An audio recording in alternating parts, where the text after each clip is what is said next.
Divide and conquer is introduced even at the end of the third semester or in the fourth semester in the curriculum, in data structure course and in algorithm course.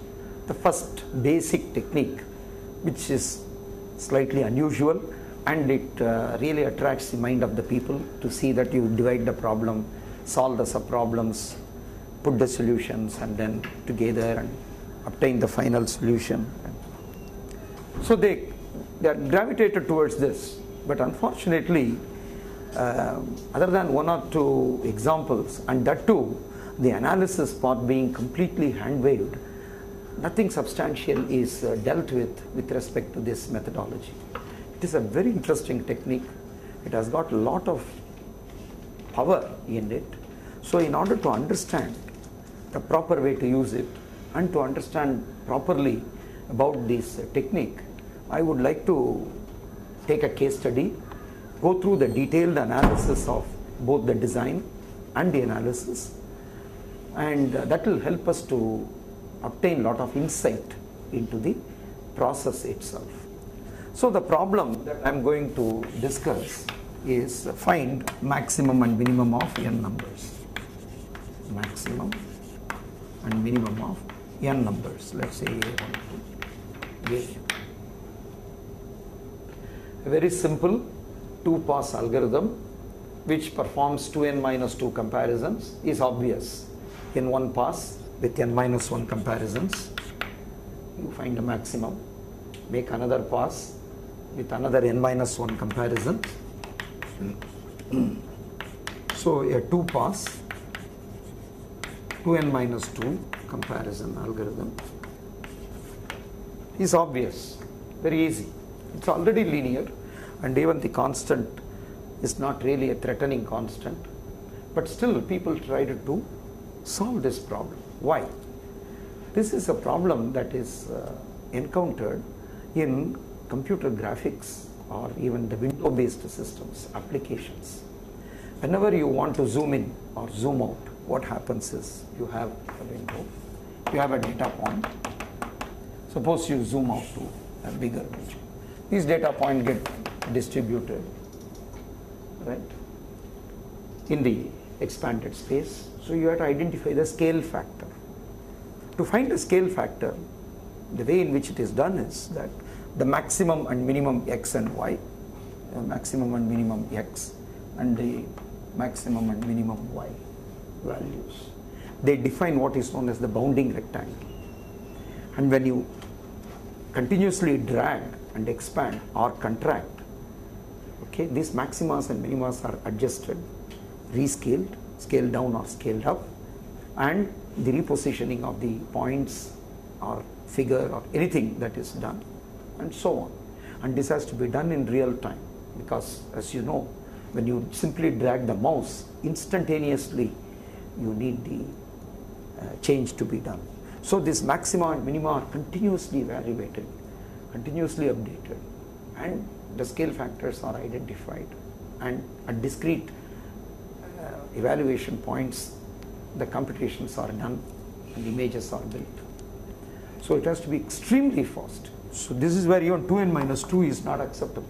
We want to have more efficient algorithm. That's why enormous amount of research is done on finding the maximum and minimum of n numbers. Okay, you have more than 20 research papers on this problem. So you might be simply wondering, what is there to find the maximum and minimum of n numbers? Why so much of research? Okay, so this is one of the very interesting problem in the application, and that is the reason why extensive investigations have been done.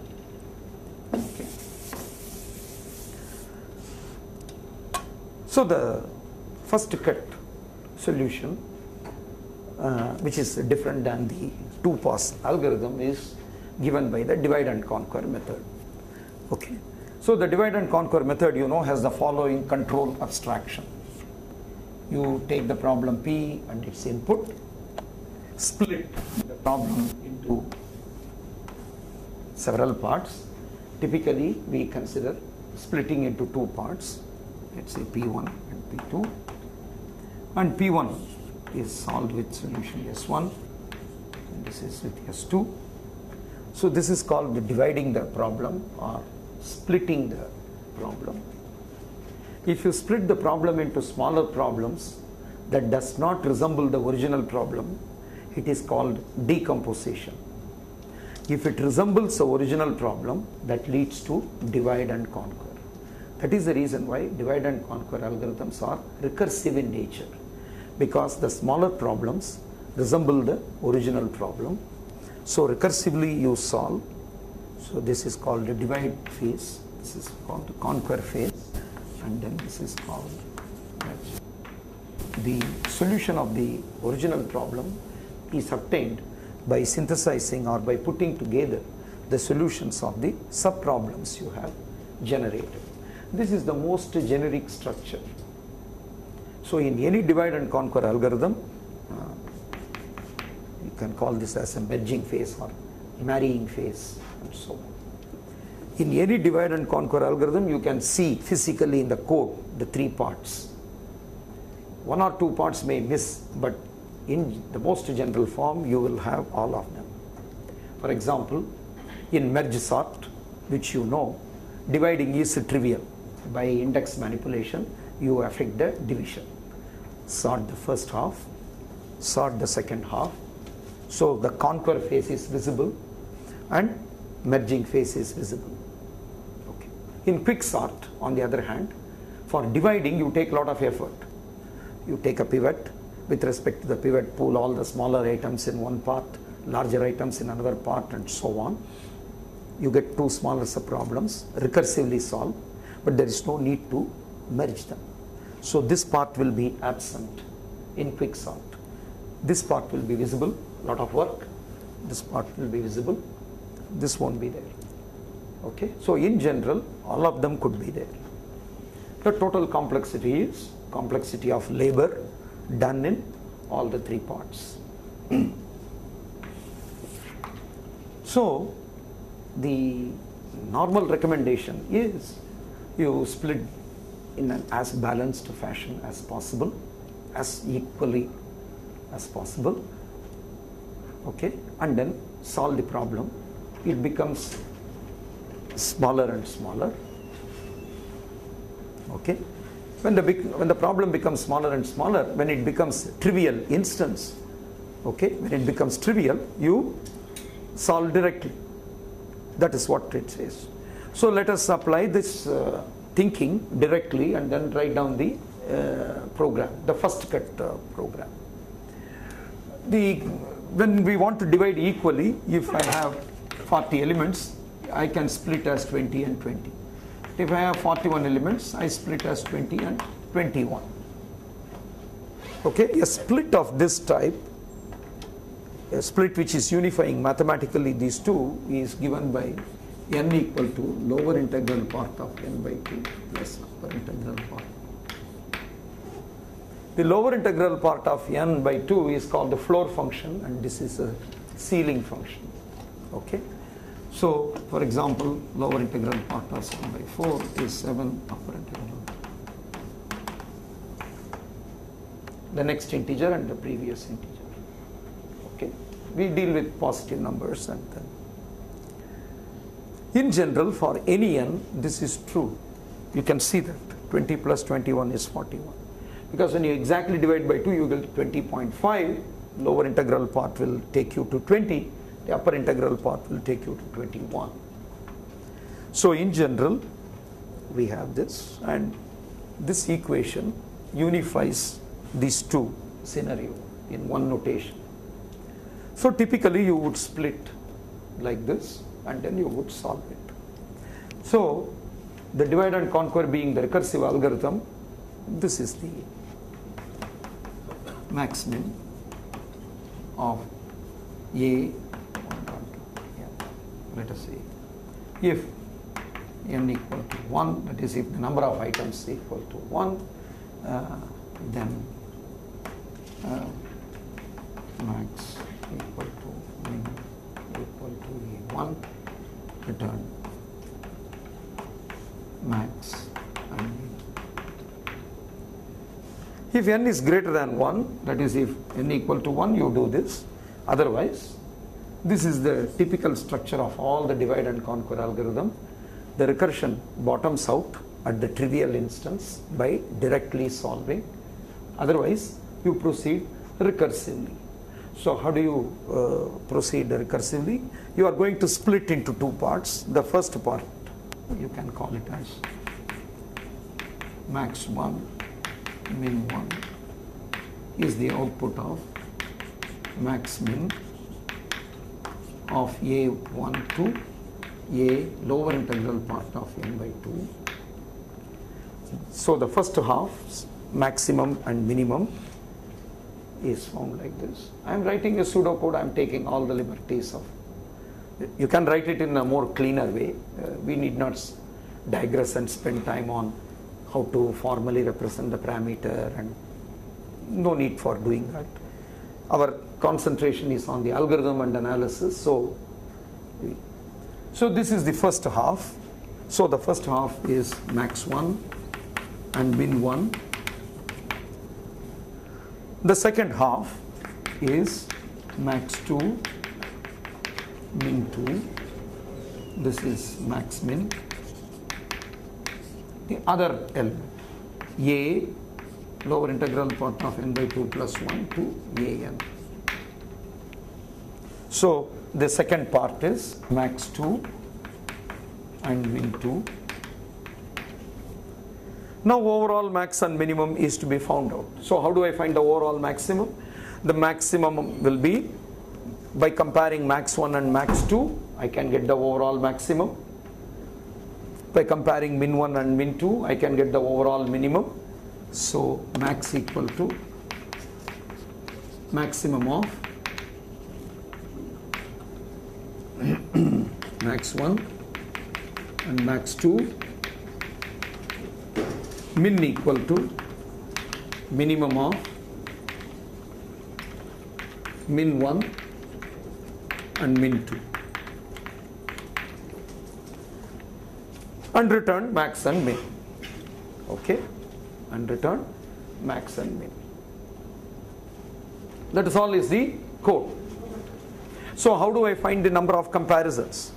How do I know whether this is a better algorithm than this one or not? I already have a 2-pass algorithm whose complexity is 2n minus 2. Now I must know whether this is better than this, okay, or worse than this. If this results in, let's say, 5n minus 8, then this is not a interesting one. Although this may be made up of a different algorithm and technique, this is of no interest to me because its complexity is 5n minus 8. Right? But if it is better, then I might use that. But then I must know whether this is better than this or not. And that is revealed by analysis of algorithm. Okay? So I have to find out how many comparisons are done. But number of comparisons done in recursive algorithms are not visible like the 2-pass algorithm where it is very easy to compute. You have to set up the corresponding recurrence equation. So let Tn denote the number of comparisons done by the algorithm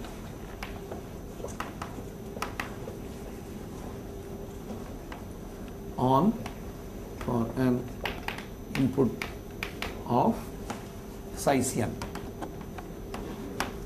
Then T of 1 equal to 0. When you have only one element, no comparison is done.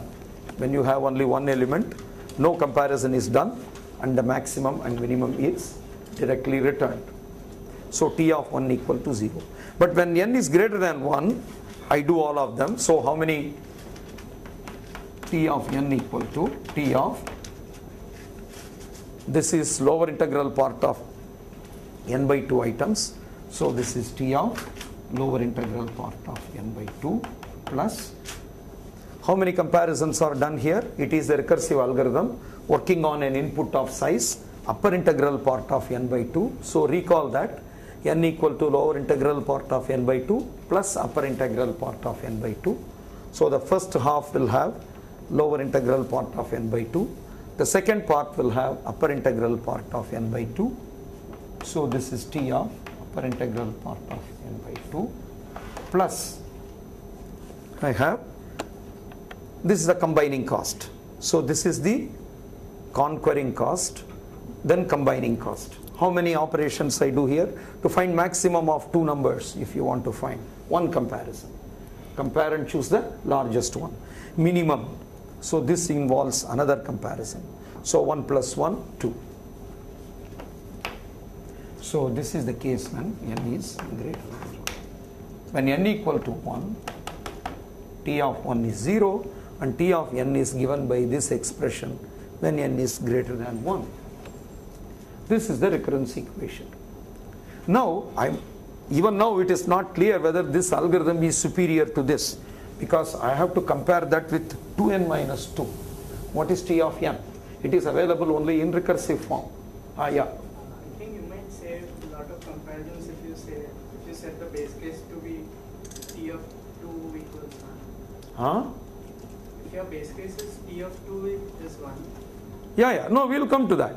The first cut algorithm is normally when we go for that breaking, you go to the most trivial case, and when you go to the trivial case, this is what happens. Okay, we'll come to that one. Right. The question that you have raised, okay, is discussed in 4 research papers.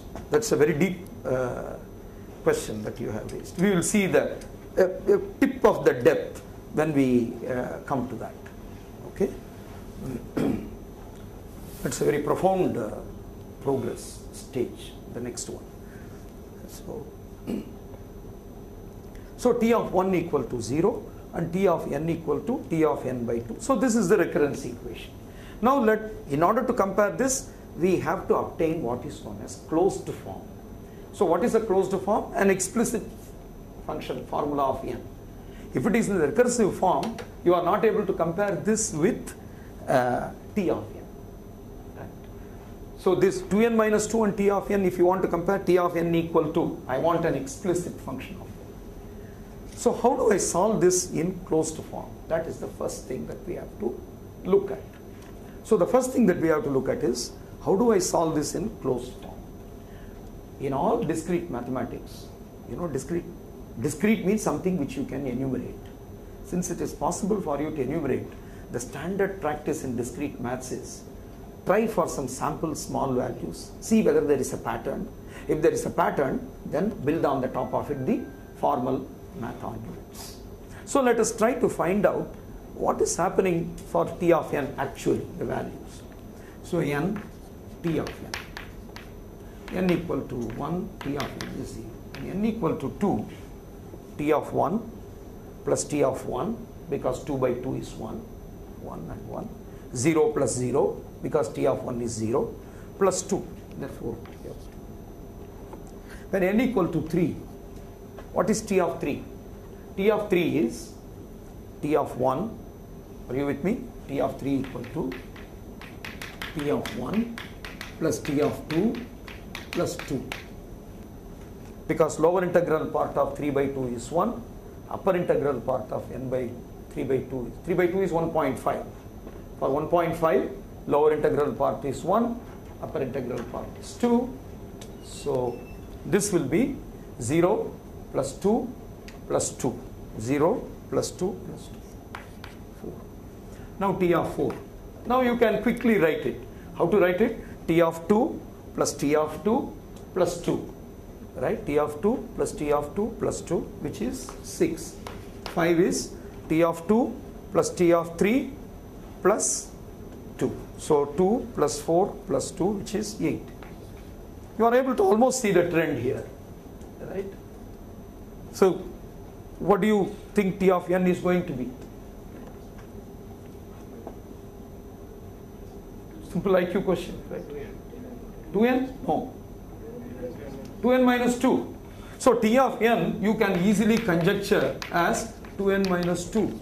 So if T of n happens to be 2n minus 2, then virtually we do not have any advantage in this algorithm. I already have an algorithm with complexity 2n minus 2. This looks very different, idea is different, approach may be different, but the complexity happens to be the same, no gain in the labor, right? So we have to see whether it is T of n to n minus 2. Okay, now we have to solve it in a closed form and then find it.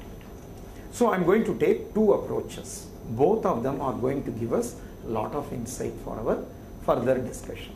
One is, whenever there is a recursion like this, you build the recursion tree, and then that recursion tree will tell you a lot of things about the recursion, the way in which the recursion proceeds.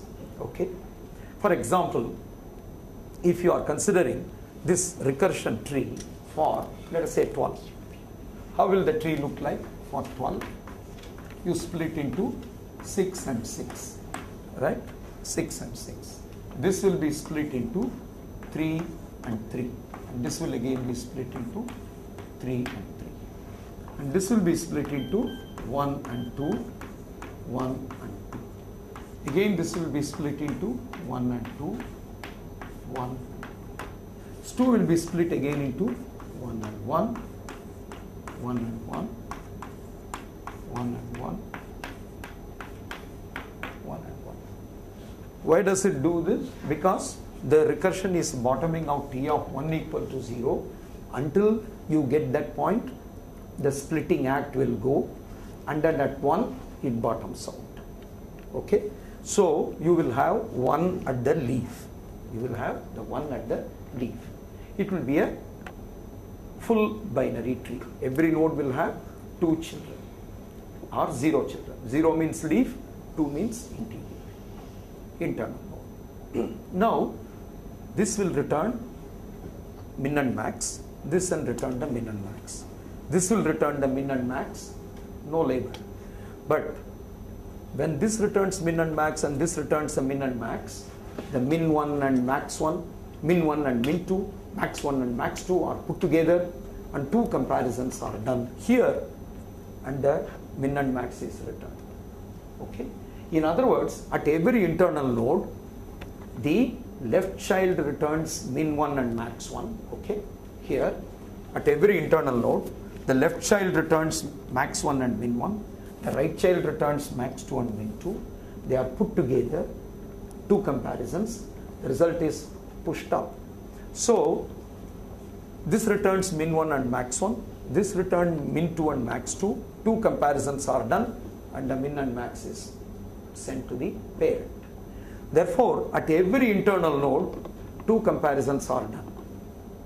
Because from the left it gets 2 values, from the right it gets 2 values.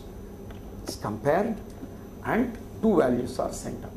So 2 comparisons are done at every internal node. At every leaf, no comparison is done, because leaf corresponds to the problem of size 1. Therefore, no comparison will be done at the leaf. 2 comparisons will be done at every internal node. How many internal nodes will be there? If you start with n, how many internal nodes will be there? The answer is very simple. How many leaves will be there? If you start with n, how many leaves will be there? N. Isn't it? Because you are splitting until you are getting a problem of size 1. Therefore, there will be n leaves. If you have n leaves, how many internal nodes you will have? It is a full binary tree. Therefore, you will have n minus 1 internal nodes. It is a well-known property of a binary tree that if you have n leaves, you will have n minus 1 internal nodes. Okay. So n leaves, n minus 1 internal nodes. At leaf, no comparison. At each internal node, 2 comparisons. Therefore, the total cost is n into 0 plus n minus 1 into 2, that is equal to 2 into n minus 2. So 2n minus 2 is the solution of this recurrence equation, can be very well understood by looking at this. But we are going to get a lot more insight by looking at this tree. I will come to that shortly. Okay, we will come to that in a minute. Now we will go the formal way of doing it, simply the mathematical way of handling this recurrence equation. So we have to make a couple of observations, use some very simple properties to get the closed form solution through explicit calculating means. We are going to do that. So first look at the following. What is T of 41? T of 41 is T of 20 plus T of 21 plus 2. And what is T of 40? T of 20 plus T of 20 plus 2. They are very close to each other. So the adjacent ones, if you look at it, they will have one similar term and one term differing by 1. Because adjacent values, this lower integral part and upper integral part, one value will overlap, one value will differ by 1. We will see that formally, but first make this observation. The second observation that will be prompted by our values, T of n values which you have found here, is that why did you write T of n equal to Tn minus 2? If you look at the difference, they are all 2. So if I define d of n, that is d of n equal to T of n minus T of n minus 1, that is the difference between the successive terms.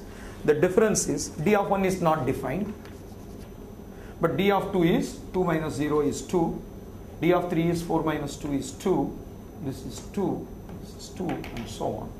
The difference is a constant. Okay? The difference is a constant, and the difference is a constant 2. Suppose I am able to show that the difference is a constant and the difference is 2. Can I solve the T of n in the closed form? The answer is yes. Okay? For example, T of n minus T of n minus 1 equal to d of n, which is equal to 2.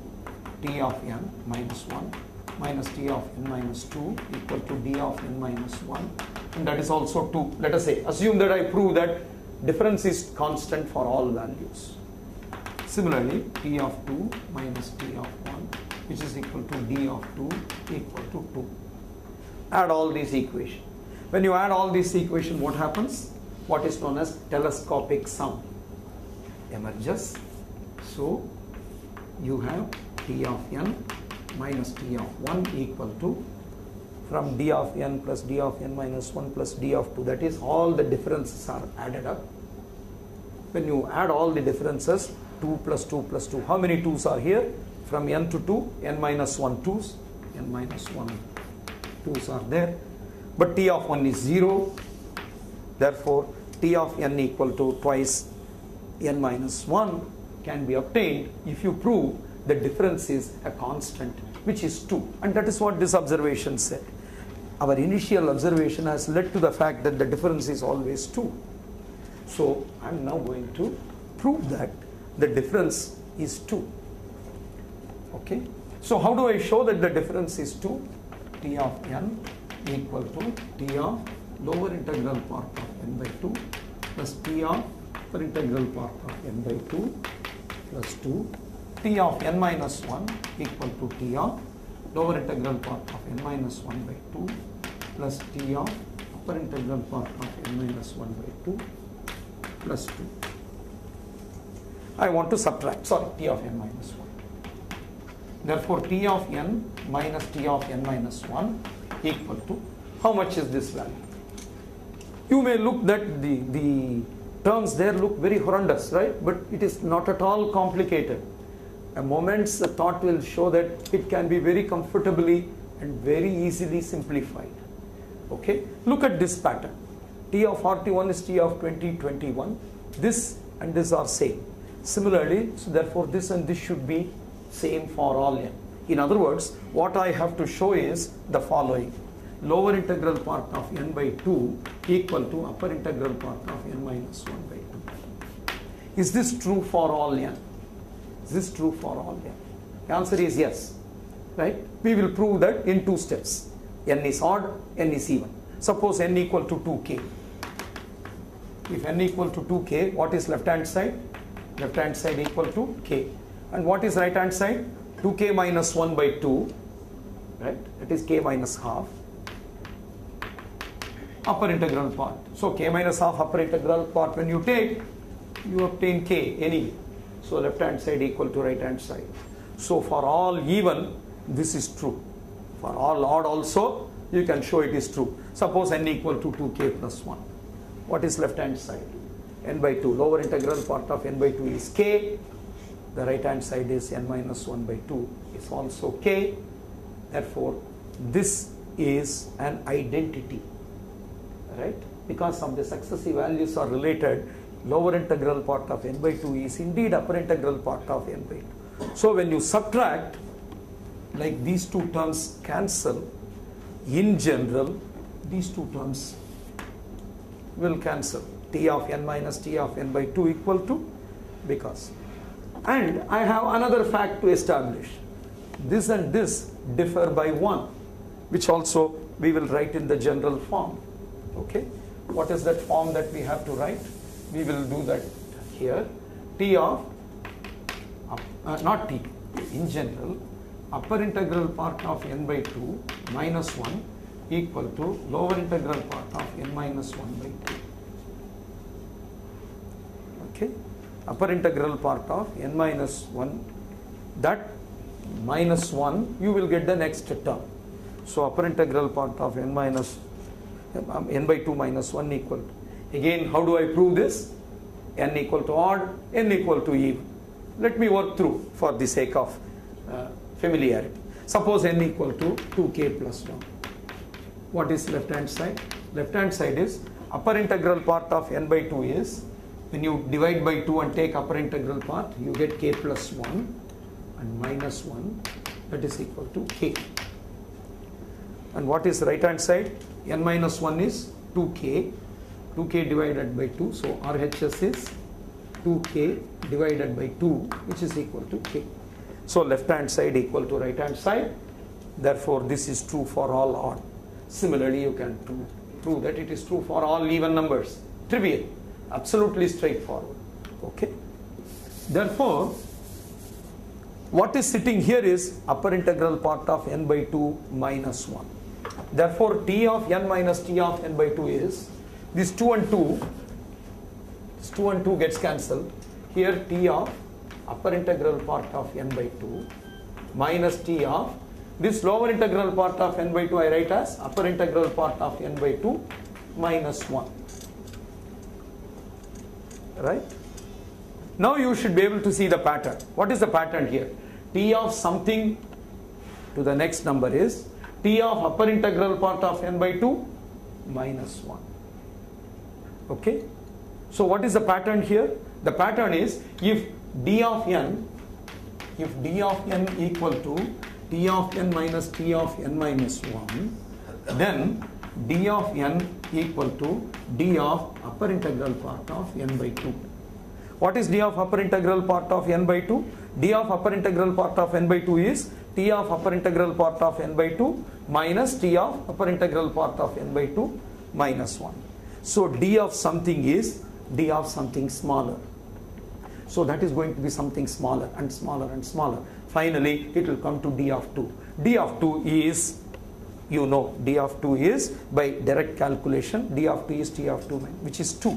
So d will be 2 for any value. For example, what is d of 71?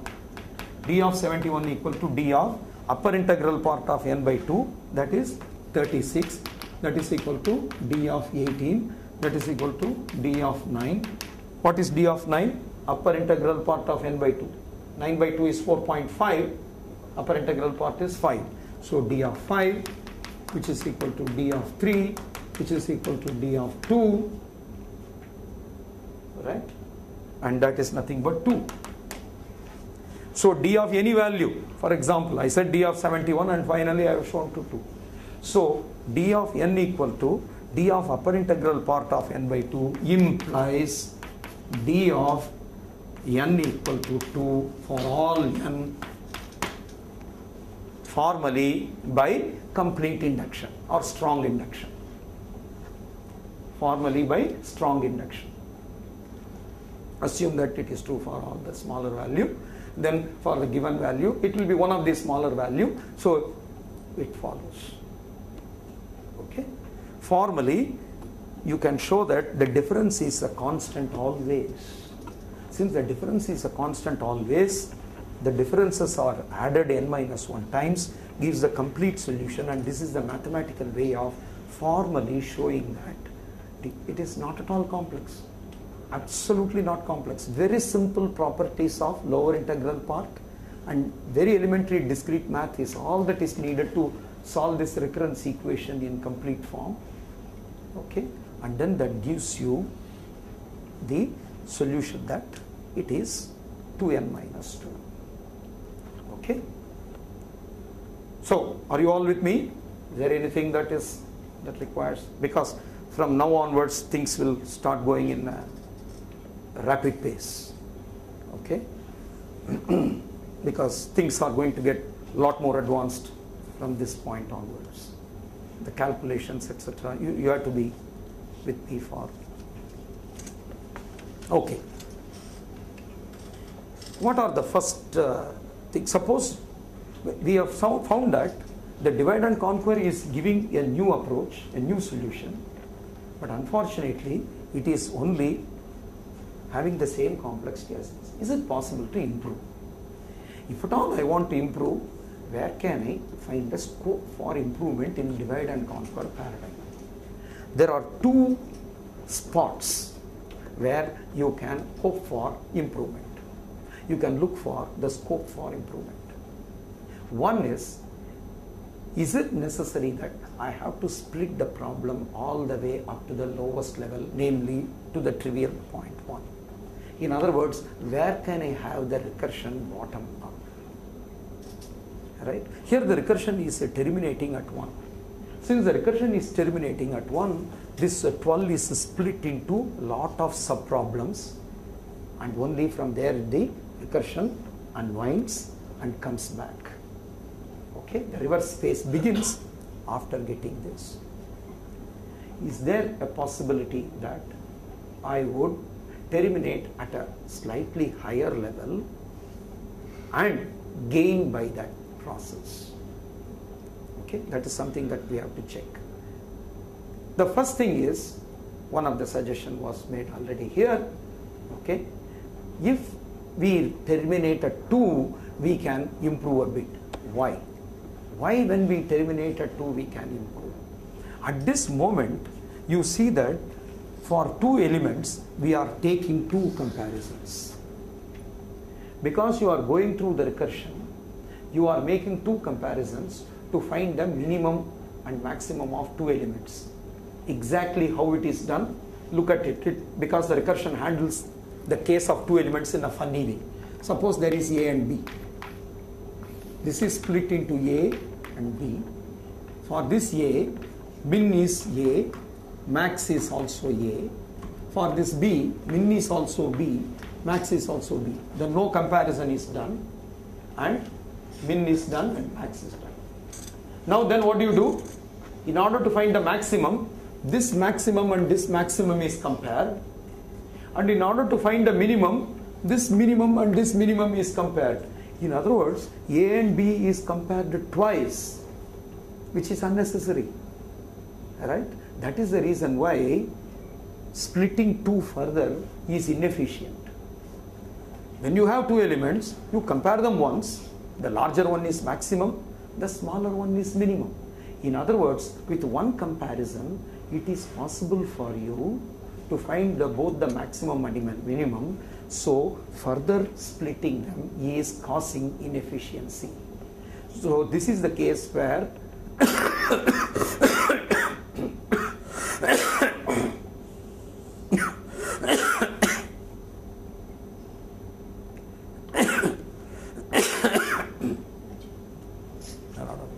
that's okay. I'll take that. So this is where bottoming out at 2 is more beneficial for you. If you split further, you solve the problem of size 2 with 2 comparison. But if you don't split, you can solve the problem in 1 comparison. Therefore, if I have the code, if n equal to 1, do this. If n equal to 2, then you do the following comparison. If A is less than B, then min equal to A, max equal to B, else max equal to A, min equal to B, else you do this. Else you do the same thing. Okay? So now what happens to the recurrence equation? The recurrence equation is T of 1 equal to 0, T of 2 equal to 1 when n equal to 2, else when n is greater than 2, T of n is given by this recurrence equation. Okay? Very small change. The recurrence equation. What is the complexity of this method? The new method in which you are bottoming out at 2, the difference is extremely small. T of 2 equal to 1, T of 1 equal to 0, same. This is the same, except that one more condition is added and then this has changed. What is the complexity? What is the closed form solution for this?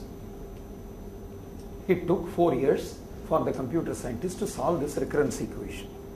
Okay? Because this is going to be a non-trivial one. So let's get to understand this equation and then try to solve it. And this is going to tell us another important thing.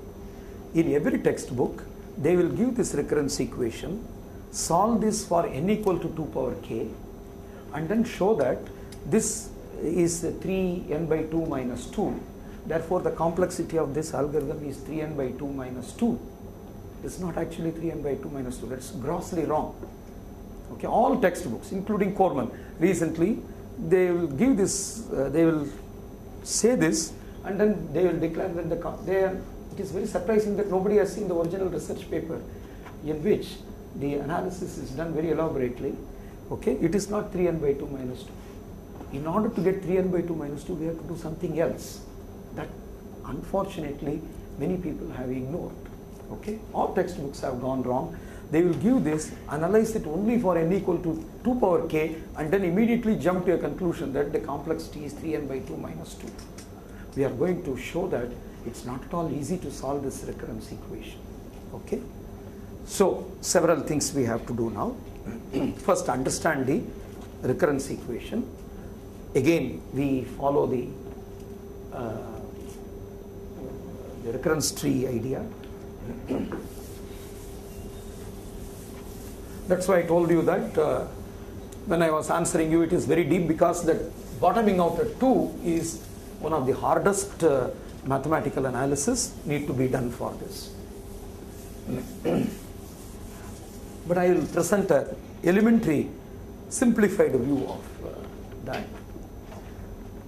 Okay, so let us consider the following: T of 1 equal to 0, T of 2 equal to 1, T of n equal to T of n by 2 plus T of n by 2 plus 2, and n equal to 0, T of n equal to 1, then D of. Let me write D of n also simultaneously. This is undefined. This is 1. D of 2 is, because this minus this. D of n is T of n minus T of n minus 1, the previous term. And then n equal to 3. For 3, 1 plus 2, 1 plus 2. For 4, 2 plus 2 plus. For 5, 2 plus 3, T of 2 plus T of 3. 1 plus 3 is 4, 4 plus 6. For 6, T of 3 plus T of 3 plus 2, 3 plus 3 plus. For 7, T of 3 plus T of 9. For 8, it is 10. So let us write the difference. This is 2, this is 1, this is 2, 2, 1, 1. So the difference is not uniformly 2, as you can see, right? The difference in the earlier case was uniformly 2. Now some of the differences are 1. So it is certainly less than 2n minus 2. That much was clear. If the difference is 2, you will keep on adding 2 all over. But here there are some 2's, but there are some 1's. So it is going to be less than 2n minus 2. What exactly was the complexity? The struggle was on for a long time. Okay, so let us look at 9. For 9, what is that? T of 4 plus T of 5 plus 2. For 9, it will be 12.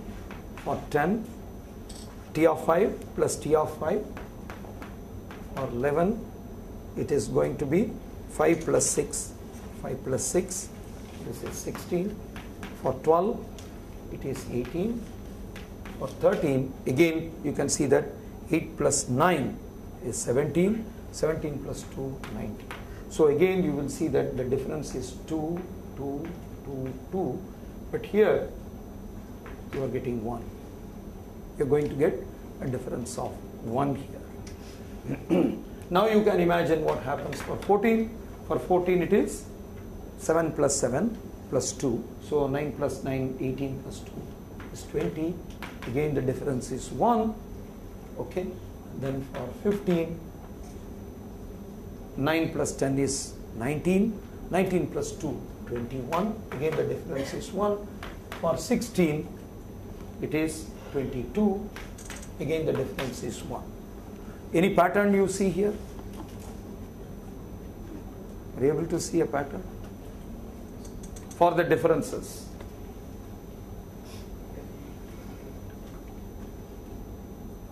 Because these differences must be added to get T of n.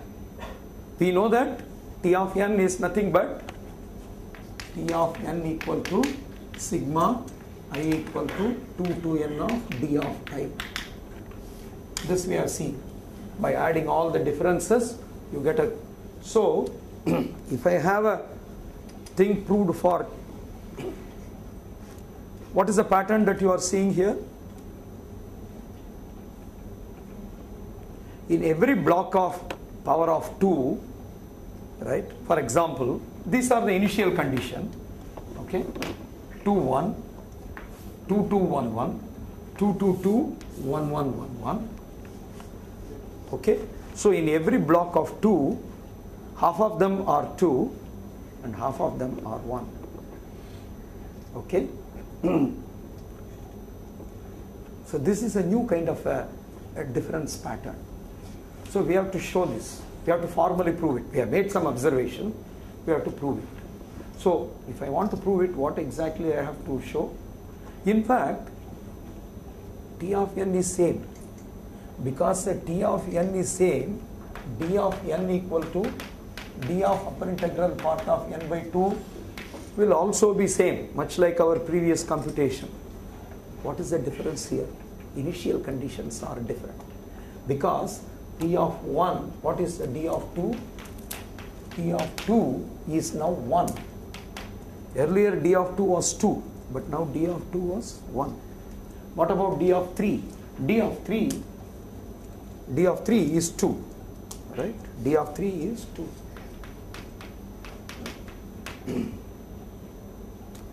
D of 3 is 2. D of 1 is, this is 1 and d of 3 is 2. And d of n equal to d of upper integral part of only when n is greater than 3. Notice that this formula you should apply only when n is greater than 3.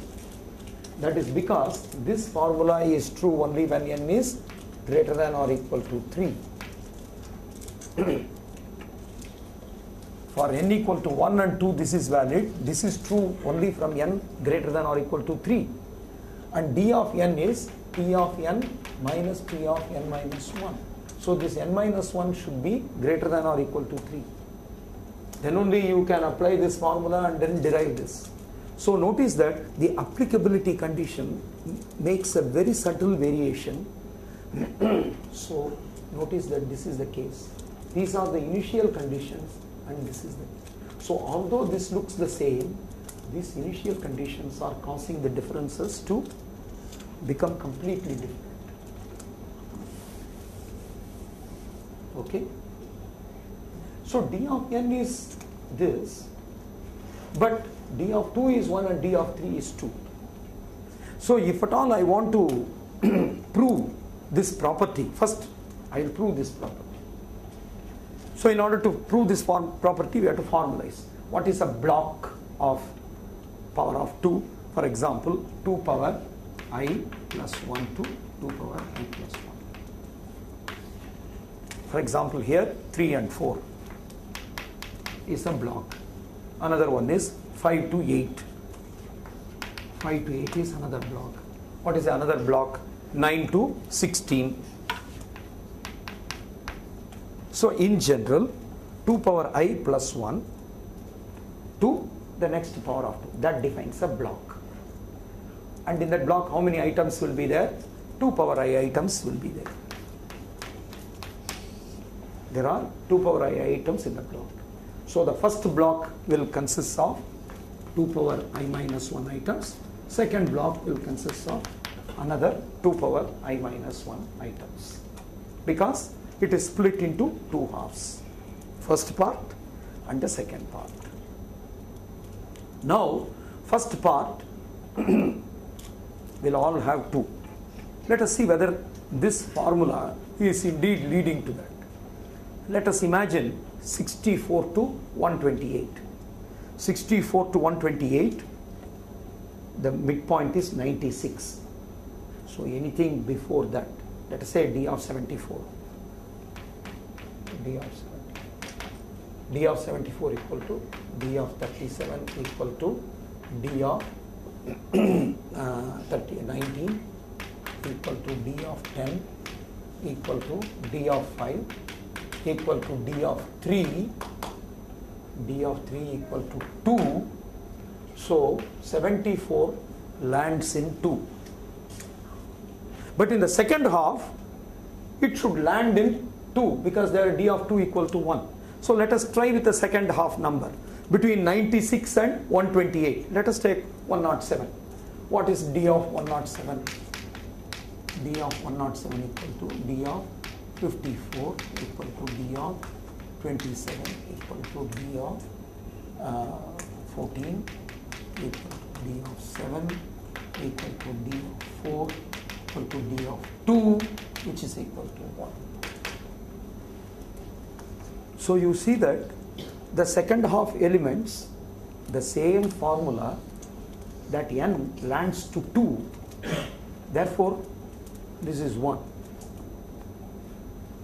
Okay? So in general, when you have a block of 2, the second half lands to 1, the first half lands to 2. This is what we have to show. Alright? So we will show that in a very simple and elementary manner. That is observation we have made. The observation we will make it formal, and then we have to sum all these d's. Okay? All of them we have to do and then get the closed form and so on. So it's a fairly long process, but I will make it as simple as possible. And if you have any doubt or difficulty, please interrupt me, because these are all very important to understand the subtleties in this. They are non-trivial ones, because from now onwards things will go deeper and deeper. But observations are all based on very simple arithmetic. None of them are complex. If you understand what is going on here, okay. So how will a typical item in the first half of the block look like? An item in the first block will look something like this.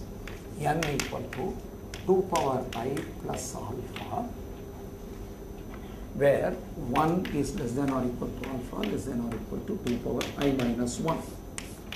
Right? This is the way in which the item in the first half will look like in the block. What is the block? The block is starting from 2 power I plus 1 and it goes up to that. The first half has 2 power I minus 1 items. So 1 to 2 power I minus 1 items will define the first half. So this is the first half of the block. The next half of the block will look like n equal to 2 power I plus 2 power I minus 1 plus alpha. 1 is less than or equal. These 2 power I minus 1 items will define the second half of the block. So if n is of this form, then d of n equal to d of 2 power I plus alpha, which is equal to, I have to show d of 2, that is equal to, what is that in the first half? 3, sorry, d of 3, that is equal to d of 3. This is what I have to show. Okay, d of n equal to d of 2 power I plus alpha, which is equal to d of 3, which is equal to, that is, you any item in the first half, recursively when you apply, this is what is going to happen. Right? From the first half, it will go on, finally it will land in 3, and d of 3 being 2, all the items in the first half will have the value 2 we have to show. So what we have to show is d of n equal to d of 2 power I plus alpha will be equal to d of 3. This is what we have to show. Alright? How do we show that? It is very simple. d of n equal to d of upper integral part of n by 2, which is equal to d of, once you apply again, like I worked it out for numbers, symbolically, it is upper integral part of n by 2, whatever is there, you divide by 2 and take the upper integral part. Right? When you have n here, you divide by n and you have taken upper integral part. When you have upper integral part of n by 2, you take upper integral part of n by 2, divide by 2 and take again upper integral part. And this is nothing but d of upper integral part of n by 4. For example, let us assume that n equal to 4k plus 1. N equal to 4k is trivial because this will be 2k, k, and this is directly k, it is trivial. So let me work out one non-trivial example. N equal to 4k plus 1. What is upper integral part of n by 2? Upper integral part of n by 2 is 2k plus 1. And upper integral part of n by 2 is k plus half. So when you take upper integral part, that will become k plus 1. So upper integral part of n by 2 equal to k plus 1. And what is n by 4? N by 4 is k plus 1 by 4. Some k plus a fraction. So when you take upper integral part, that becomes k plus 1. Left hand side equal to right hand side. So this can be shown for n equal to 4k, n equal to 4k plus 2, n equal to 4k plus 3. Trivially, you can show for all cases. So this is true. Therefore, this is equal to d of upper integral part of n by 8. Because again you can divide by 2, which is equivalent to taking this 2 into the denominator. Therefore, this is this simple property of the integral part says I can apply this I minus 1 times, right?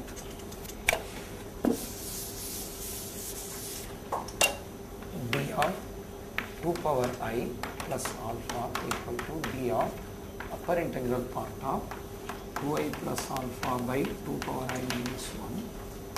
That is, I am applying this I minus 1 times, and I got this. Notice that alpha is less than or equal to 2 power I minus 1.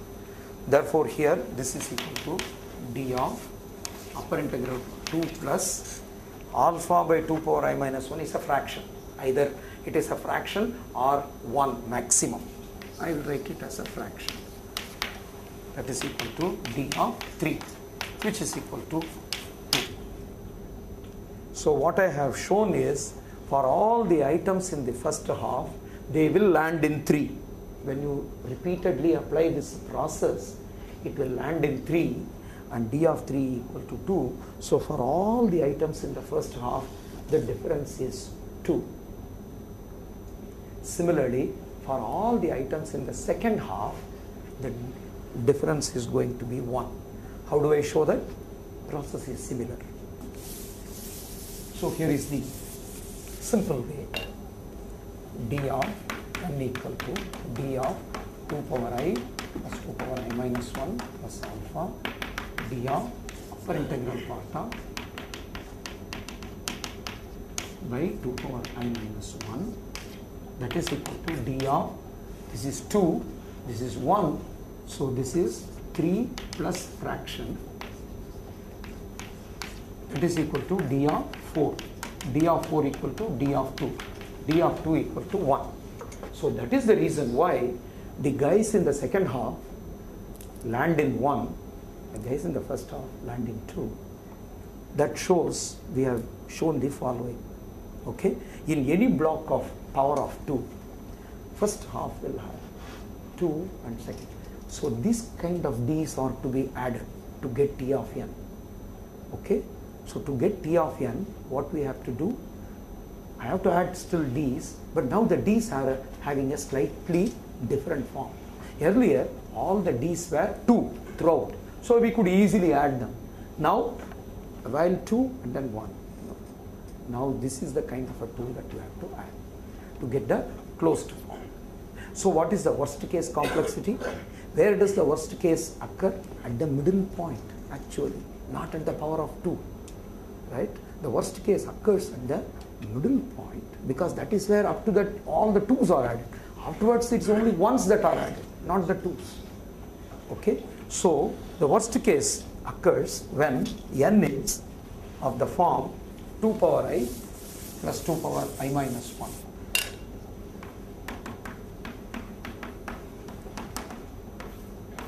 This is the worst case.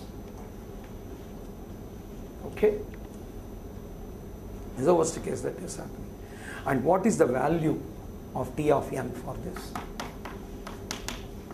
What is T of n for this one? So we are going to estimate that. Now you can do this in, you can refer this. In fact, I have chosen 12 deliberately because that is of the form, the middle point, 8 plus 4. In the block between this and 16, this is the middle point. I have deliberately chosen that because here, when you bottom out at 2, you will not have these recursive calls.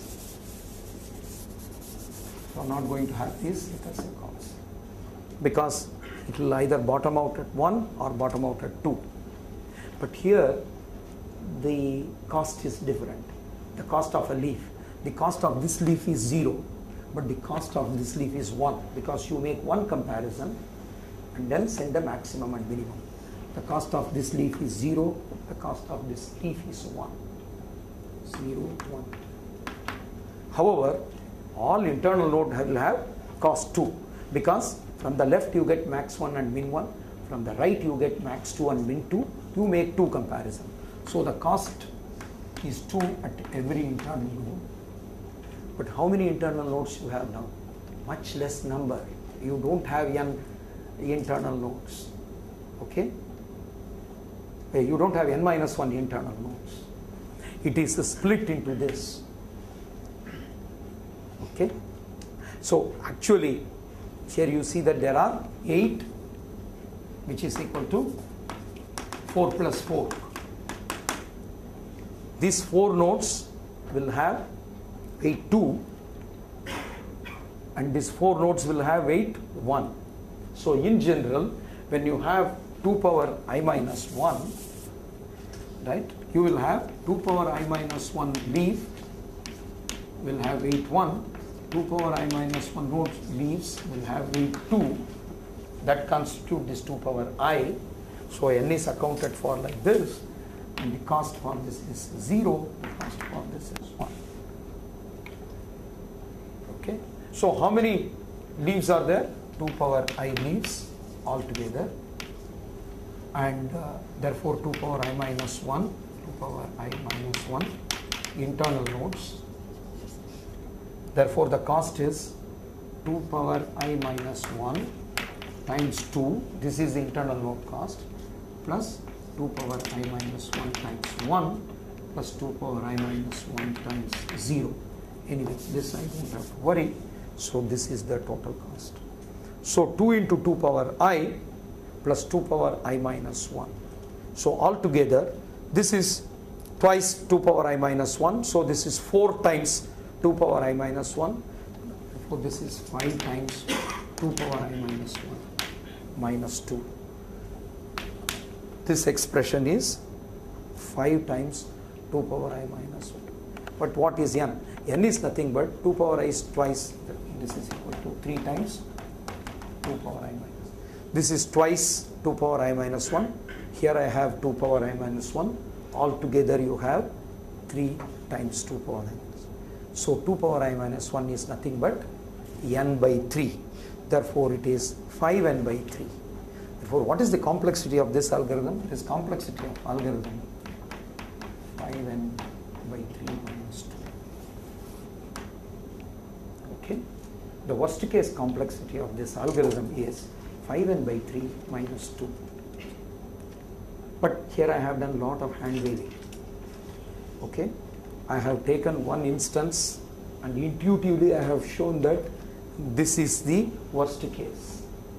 Actually you can get a closed form formula for T of n. You can upper bound that with the 5n by 3 for all n. The closed form formula will be slightly messy looking formula. You have to add blockwise the differences. Then whatever is the excess in the last block, that expression you have to get in terms of n and so on. It is not complicated. It is not difficult at all, except that you have to go through that very diligently, the details. But not at all difficult. The expressions are not difficult. First, blockwise you find the sum. For example, if you want to find for 14, what you do is, you ignore the initial one. This block sum is, it will have 2 plus 1, right? This will have 3. This will have 2 2s and 2 1. So it will have 3 times 2. This will have 3 times 4 because 2 plus 1, 2 plus 1, 2 plus 1 and so on. So typically in the ith block, the sum is 3 times 2 power I minus 1. 3 times 2. This is the sum in the ith block. So blockwise you find the sum and then you take the excess in the last block, right? And eliminate I and bring n. That is the arithmetic you have to do. I can do it, except that at this point that's only of I mean the insight part is over. That is a details part, so I skip that. But that has to be done. If you do that, you get the formal T of n as a closed form for n. That is the reason why so much of struggle has gone in for this particular algorithm. The analysis was several wrong claims were made and it was pointed out and subsequently it was corrected, and finally the clean T of n, the clean bound of 5n by 3 minus 2 was arrived at. Okay, we will make one final leap now and conclude our discussion. Okay, another 10 minutes will take. Now, if at all I want to have a goal where I want to reduce further, what can I do? If you look at the recursion tree, you see the following.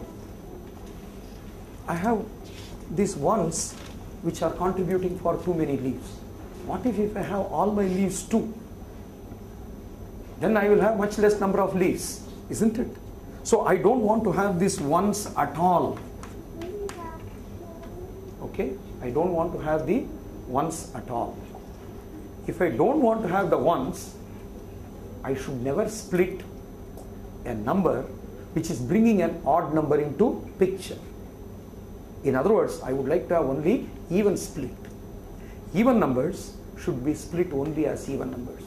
Odd numbers you can split as odd and even. that you cannot avoid. But an even number has to be split only as even number. You look at our dividing strategy. It is equally splitting. So when I have 4k, it can be split as 2k and 2k.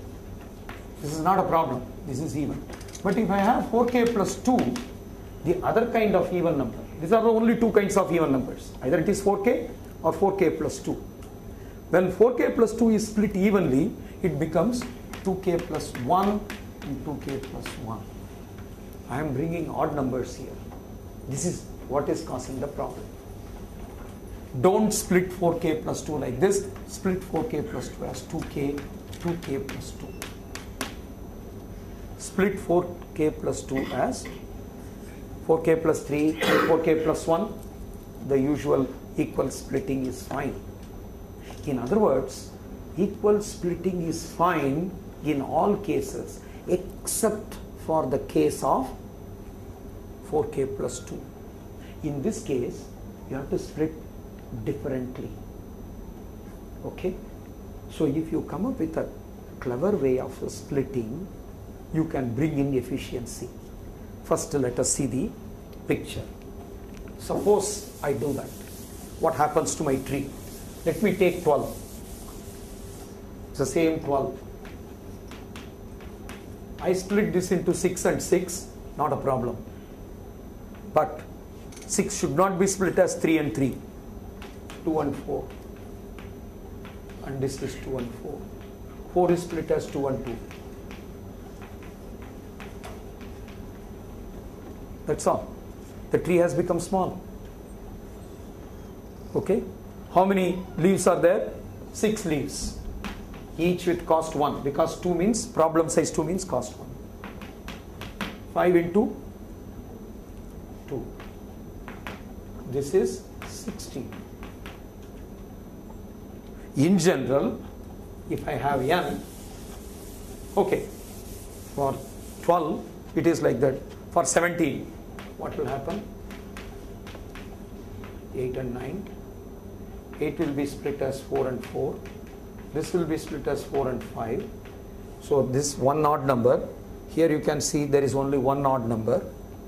This is split into 2, 2, 2, 2, again 2 and 2. 2 and 3. 3 will be split as 1 and 2, and that's all.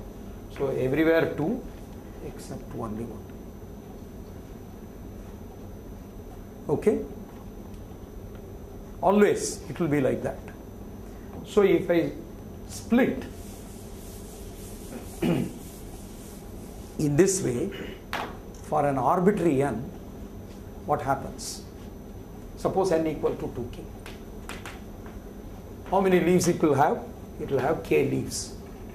Because it is 2 each. K into 1. Plus how many internal nodes? K minus 1. Each with cost 2. So this is 3k minus 2. K is n by 2. 3n by 2 minus 2. This is the 3n by 2 minus 2 algorithm. So the 3n by 2 minus 2 algorithm is splitting carefully and cleverly and bottoming out at 1 and 2. Bottoming out at 1 and 2 alone does not give you 3n by 2 minus 2 algorithm. This gives 3n by 2 minus 2 algorithm for all n. In fact, you can see for odd k, when n equal to 2k plus 1, when n equal to 2k plus 1, what happens? Again, yeah, you can show the detail. It's trivial, absolutely. I will save time because now, how do I formally prove it? I have shown some picture and an example. Now let us look at the difference sequence. Okay? N equal to 1, 2, 3, 4, 7, 8, 9, 10, 11, 12. Let me compute up to this. T of n equal to, T of 1 is 0, T of 2 is 1, T of 3 is T of 1 plus T of 2 plus 2, which is 3. T of 4 is T of 2 plus T of 2 plus 3, which is again 4.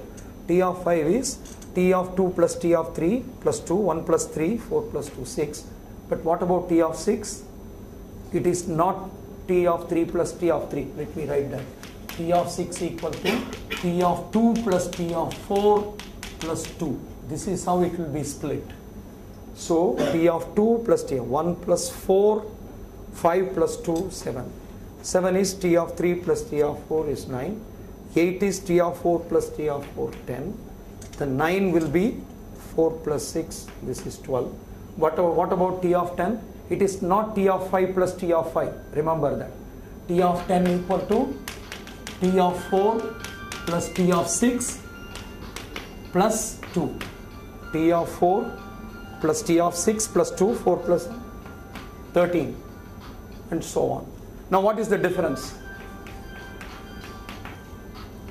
1, 2, 1, 2. Now look at the difference. It is beautiful pattern, right? I'll switch off this mode.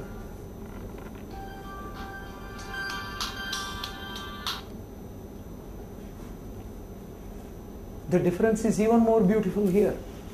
The moment you split carefully, the difference is alternatively 2 and 1. Okay? Now you can formally prove it. Proof is not simple. Proof is certainly more complex, because the recurrence equation is now slightly involved. What is the recurrence equation? The recurrence equation itself is T of 4k equal to T of 2k plus T of 2k plus 2, T of 4k plus 1 equal to T of 2k plus 1 plus T of 2k plus 2, T of 4k plus 2 equal to T of 2k plus T of 2k plus 2 plus 2. Notice this one. Here I am not splitting evenly. For all other cases I am splitting evenly. For this case I am not splitting evenly. And T of 4k plus 3 is T of 2k plus 1 plus T of 2k plus 2 plus 2. This is the recurrence equation, and in this recurrence equation and initial values, you can find the difference, and you can show that the difference is, for odd numbers it is all 1, for even numbers it is all 2, so it is alternating as 1, 2, 1, 2 and so on. So how do you find the sum of the difference? It is very simple, because the sum is pairwise, it is summed. Okay, for every pair it is 3, so it is 3n by 2 minus 2, because the first one is 0. You don't have that sum. That's the formal way of arguing for the difference, and formal way of showing that the difference is now 1 and 2 alternating. So what you have to show here?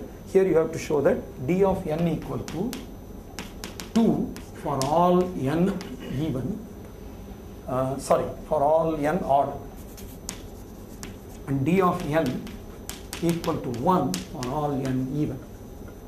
This is what you have to show. Set t like this, show this. When you show this, this property will follow. Once you show this, t of n, which is sum of all the d of n's, is nothing but pairwise. When you add, for every pair you get a sum of 3.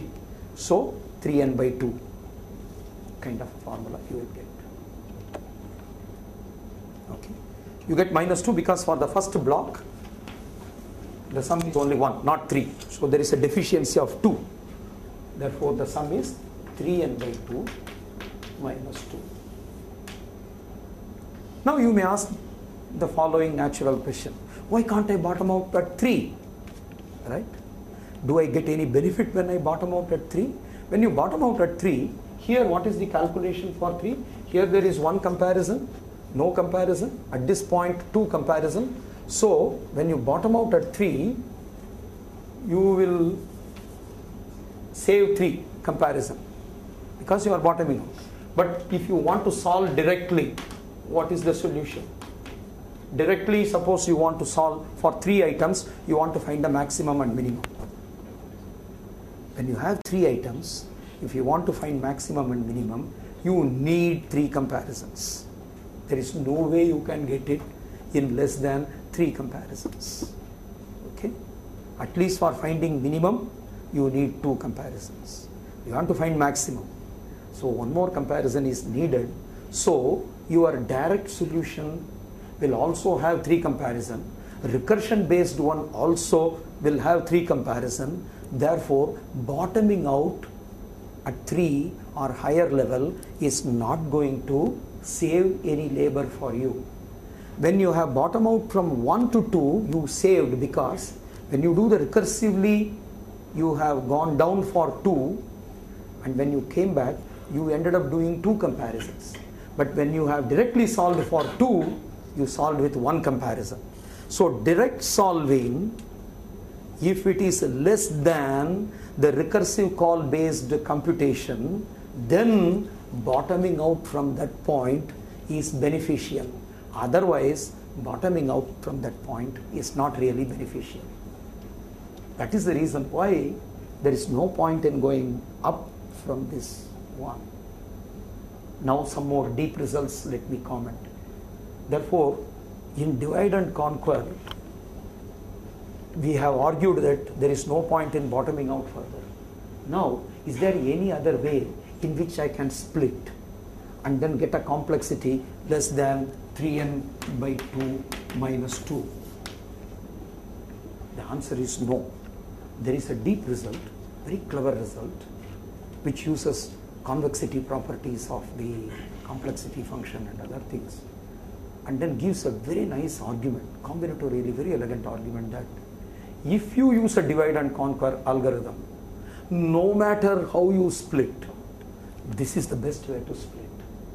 Any other splitting will have the cost either equal to this or more than this, never better than this. That shows that through divide and conquer paradigm, this is the best juice that you can extract. Okay? We did divide and conquer. My earlier algorithm was 2n minus 2, then 5n by 3 minus 2, then 3n by 2 minus 2. So progressively I improved. I did naive divide and conquer, then I did a smarter divide and conquer. Then I have an algorithm that no matter how you divide, no matter where you bottom up, you cannot improve better than 3n by 2 minus 2. Then you may ask the following question: is there any other technique, dynamic programming, greedy, backtrack, branch and go? Can I use some other technique and then solve this problem in 3n by 2 minus 2? The answer is no. That is yet another profound result from lower bound theory, which says no matter what technique you use, this problem cannot be solved in less than 3n by 2 minus 2 comparisons in the worst case. Okay? We have a formal arguments for the lower bounds for this one. So we have 2 interesting results. One is through this technique, this is all you can get. Another one is the problem itself. No matter what technique you use, you cannot improve better than 3n by 2 minus 2 is also available. Okay?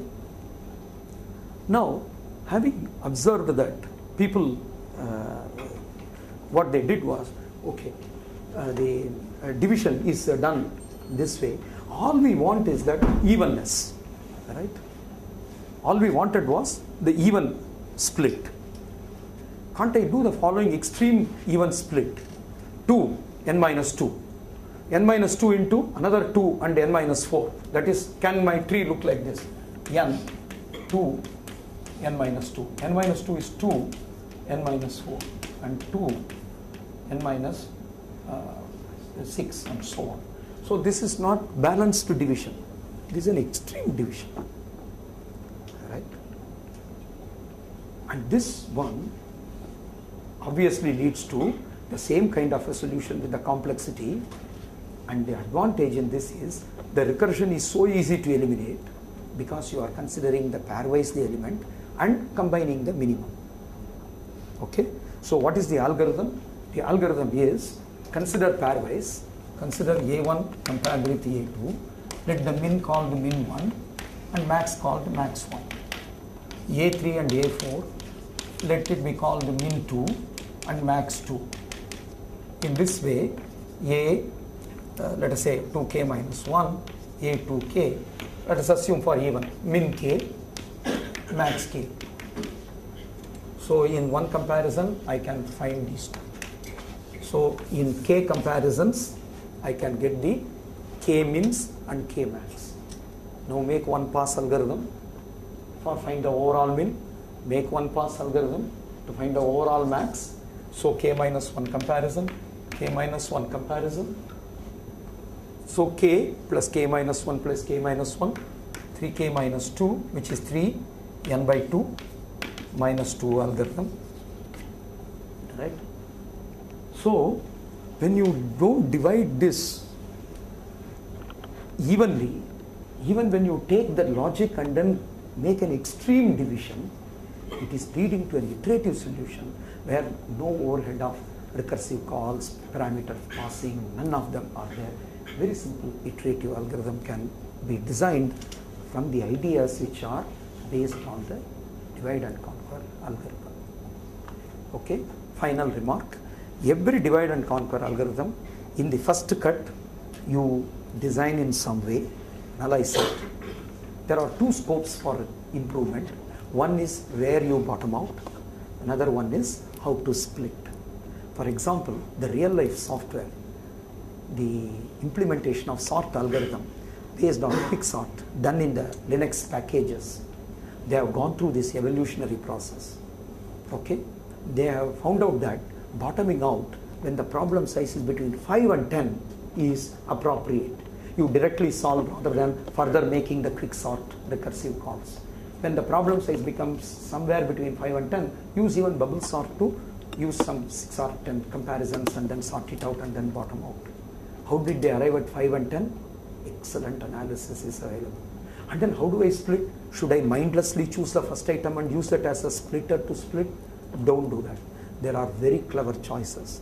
How did they arrive at it? Excellent account is available. There is a book called Sedgwick algorithm.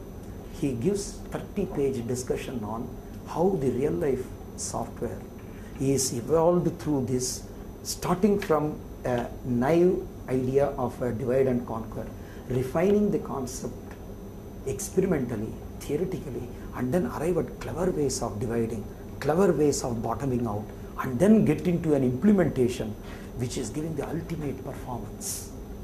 Because an idea should not be simply left like that. Every idea has got something for us to use and to help in solving problem effectively. That's what ideas are for. Otherwise, we can work with a naive solution. Whatever comes to our mind, I can simply write a program based on it and then I can implement it. That's not the whole purpose.